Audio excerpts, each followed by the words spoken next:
Kita ikut ya Pak ya ke mobilnya Pak Menteri. Ya, silakan. Ini mobilnya ini kan Pak. Lebih kayak ini Pak. Ini pengawalnya lebih mewah daripada mobil Menteri ya. Lebih kuat dari saya. Kirain itu Pak. Nah, ini sebenarnya. Ini mobilnya Kang Menteri. Iya. Saya pikir mobilnya yang itu Kang Menteri.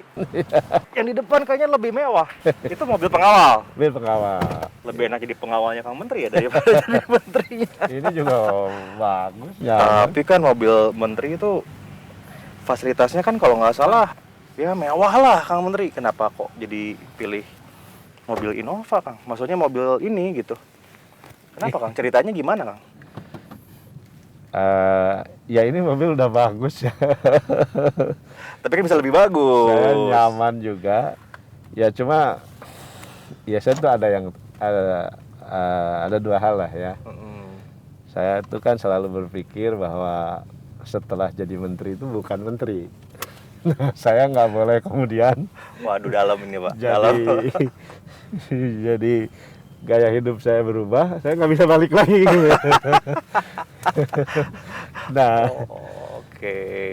iya itu. Jadi yang kedua ya saya lebih banyak kunjungin usaha-usaha mikro kan. Jadi agak kurang sopan kalau saya pakai mobil mewah gitu loh.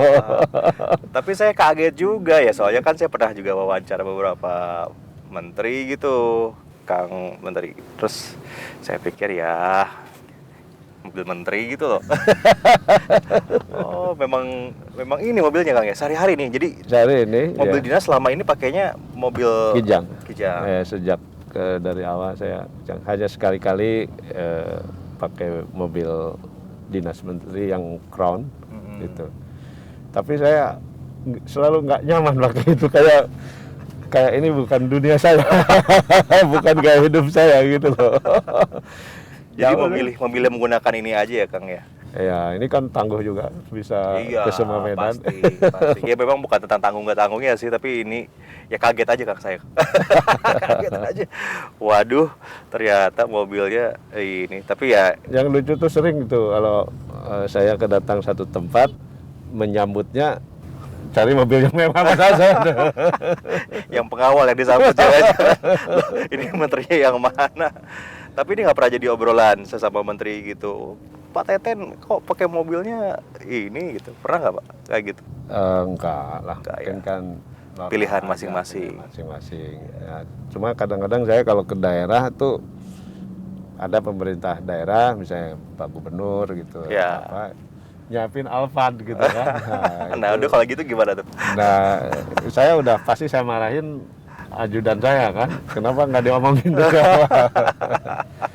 Ya kalau udah tanggung saya pakai juga. Iya, gitu. iya, Tapi iya, iya. setelah itu kebanyakan saya enggak. Ini mungkin lebih ini ya, Kang Menteri ya, nilai hidup kali ya Kang Menteri. Dari dulu memang ya sederhana itu salah satu value hidupnya Kang Menteri gitu.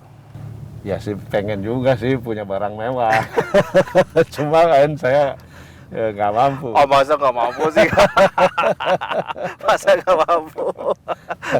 Kayaknya soal lifestyle ya. Gaya hidup, Gaya betul. hidup, ya. Jadi saya merasa nyaman seperti ini aja gitu. Jadi saya tidak ingin sesuatu yang wah gitu. Sederhana aja lah. Gitu. Apa adanya lah. Apa adanya, luar biasa sih. Apa adanya aja. Mungkin kalau saya kaya juga saya pakai mobil mewah. Nanti kalau udah kaya, saya wawancara lagi. Pengen tahu bener nggak kebuktian. Amin. Tapi katanya Kang Menteri juga ini punya peternakan, ternak ayam gitu ya. Kang. Ya hobi lah. Kalau bukan skala ekonomi, bukan untuk bisnis, saya tuh suka hobi domba, hobi ayam, hobi tanaman gitu. Jadi itu untuk supaya saya tetap ya ada hobi lah yang Supaya tetap waras. tetap waras. Tapi dari situ supaya itu juga saya biasa juga tetap bisa ngobrol-ngobrol dengan orang-orang biasa kan. Kalau ngomong ayam dengan tukang ayam, ngobrol domba dengan tukang angon domba gitu. Jadi tidak ada yang berubah. Tidak berjarak Tidak sama berjarak, mereka juga ya. gitu. Jadi kan itu apa yang berat itu kan kalau kita terasing dengan lingkungan sosial kita. Betul. Saya nggak mau saya menjadi terasing, jadi saya ya hidup bersama-sama aja lah. Dan ini sama Kang Teten dilakukan dari sejak dulu ya, ketika jadi staf khusus, kemudian di KSP juga, sampai sekarang ya Kang ya? Nggak berubah Kang ya? Nggak. Berarti nggak makin kaya dong ya jadi. Udah sekian lama di kabinet. Nggak makin kaya. Hebat. Kang, kalau keluarga gimana sekarang memahami pekerjaan seorang Kang Teten gitu? Yang saya yakin pasti sibuk banget. Saya kalau ngeliat jadwalnya aja, keluar kota lagi, ngunjungin daerah lagi, ngunjungin UMKM lagi gitu. Itu sama keluarga gimana, Kang? Ya mereka sih udah biasa kayaknya ya, karena sejak saya di luar pemerintahan juga udah ngurusin urusan orang ya, urusan publik lah, bukan urusan sendiri. Ya mereka udah biasa, jadi nggak terlalu kaget. Yang saya senang ya mereka dukung lah ya, jadi tidak ada pernah pertanyaan nggak ada waktu untuk keluarga, baik pun anak maupun dari istri gitu. Mereka udah biasa, mereka udah terbiasa dengan secara mandiri juga, independen. Support aja gitu. Iya support, nah, mereka support karena ya saya udah tahu mungkin dunia saya udah di sini, mereka support. Ada waktu yang khusus nggak Kang Menteri dengan keluarga, misalnya hari apa itu saya harus sama keluarga, atau selama ini udah hampir berapa 7 tahun ya Kang ya? Udahlah, ini waktunya buat rakyat dulu aja gitu. Enggak ada. Kalau saya ada waktu kosong, saya memanfaatkan betul untuk keluarga gitu aja. Ya, fleksibel lah. Ya, jadi mereka juga tahu itu. Jadi ya tapi kalau saya capek, saya butuh tinggal istirahat di rumah gitu. Itu aja, jadi ngalir aja lah itu padanya.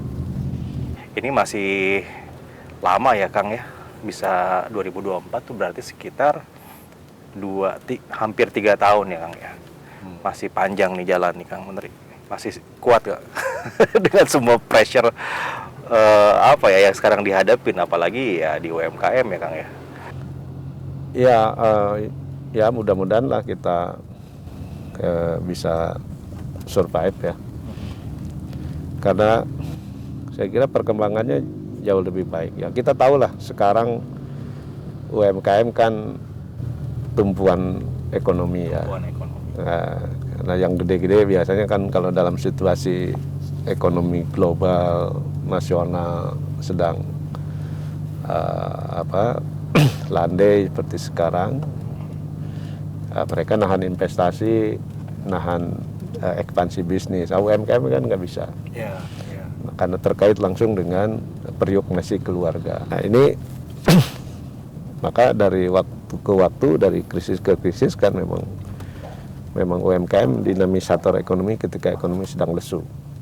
Nah jadi dan saat ini saya kira sudah teruji betul ya UMKM kita tahan banting, dan mereka juga bisa cepat beradaptasi dengan situasi baru, dengan market yang baru.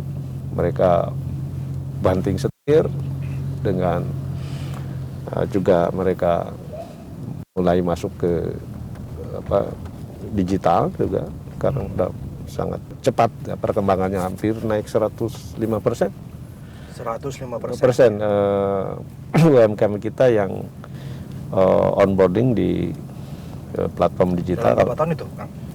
Selama pandemi ini ya hampir 1,5 tahun dah lebih ya. Tapi ini Kang Menteri ini juga ya, berat juga bebannya. Baru menjabat di UMKM kena pandemi lagi. Apalagi pandemi ini yang paling kena UMKM. Berat banget tugasnya. Iya, itu betul. Itu saya merasa karena meskipun ada 22 kementerian yang ngurusin UMKM, tapi kan leading sektornya tetap di Kementerian Koperasi. Ya. Jadi itu memang di awal tuh merasa waduh ini berat sekali ya, sehingga ini harus dipikirkan secara serius, diambil langkah-langkah yang tepat, kebijakan yang tepat.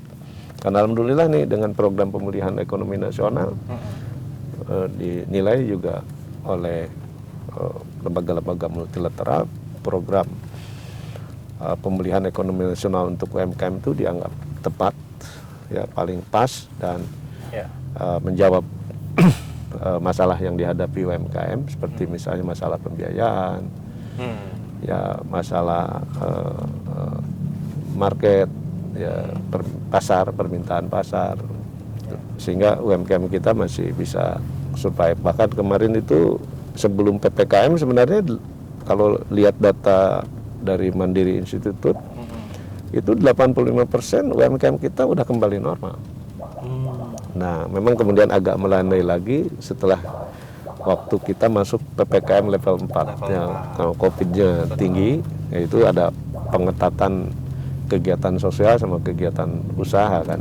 Jadi agak ini. Tapi survei terakhir kami dengan UNDP sebenarnya udah mulai pulih kembali, ya. Nah, saya optimis ini dengan keberhasilan kita ya Indonesia dibandingkan negara-negara lain di mana vaksinasinya sudah termasuk 5 negara tertinggi.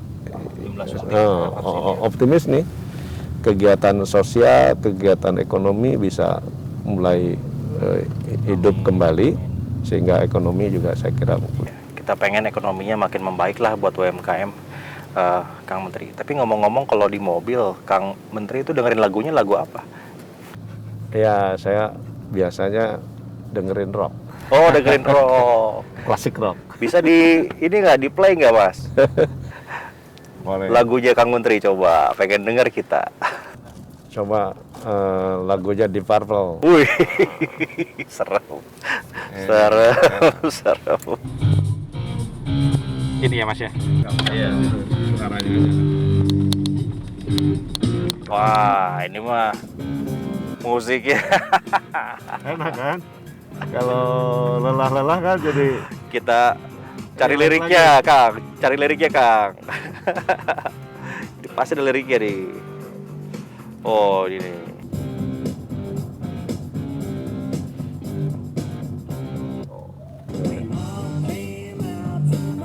Hafal, Kang?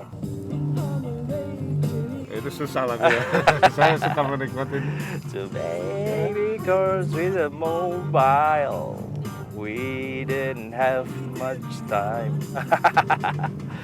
Ininya susah ya liriknya ya? Ya susah ya, tapi enak irama. Iya sih. Saya dengerin aja.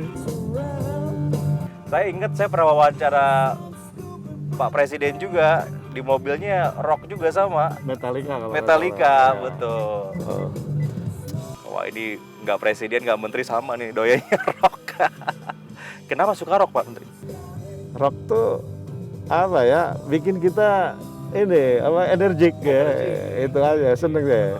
Jadi Harus semangat ya kerja, jadi ya denger musik. saya begitu denger rock, badannya bisa gerak. Enjoy aja kan kita. Oh, Deep Purple. Apalagi selain Deep Purple, Kang Menteri? Guns N' Roses saya Guns N' suka, Roses. Zeppelin suka, Queen. Tapi yang lokal, yang ini saya suka yang lama-lama juga, God Bless, God suka Bless. Duo Kribo, bagus-bagus. Benar. Kesininya kan Slang juga Slang, bagus, banyak. Kan. Iya, iya. Luar biasa nih, akhirnya kita tahu ternyata di balik wajah Kang Menteri yang lugu sukanya musik rock, guys. Ampun deh, kalah kita. Saya muka boleh muda, tapi kalau playlist saya ini lagunya melankolis semua nih, Kang Menteri. Kebalik.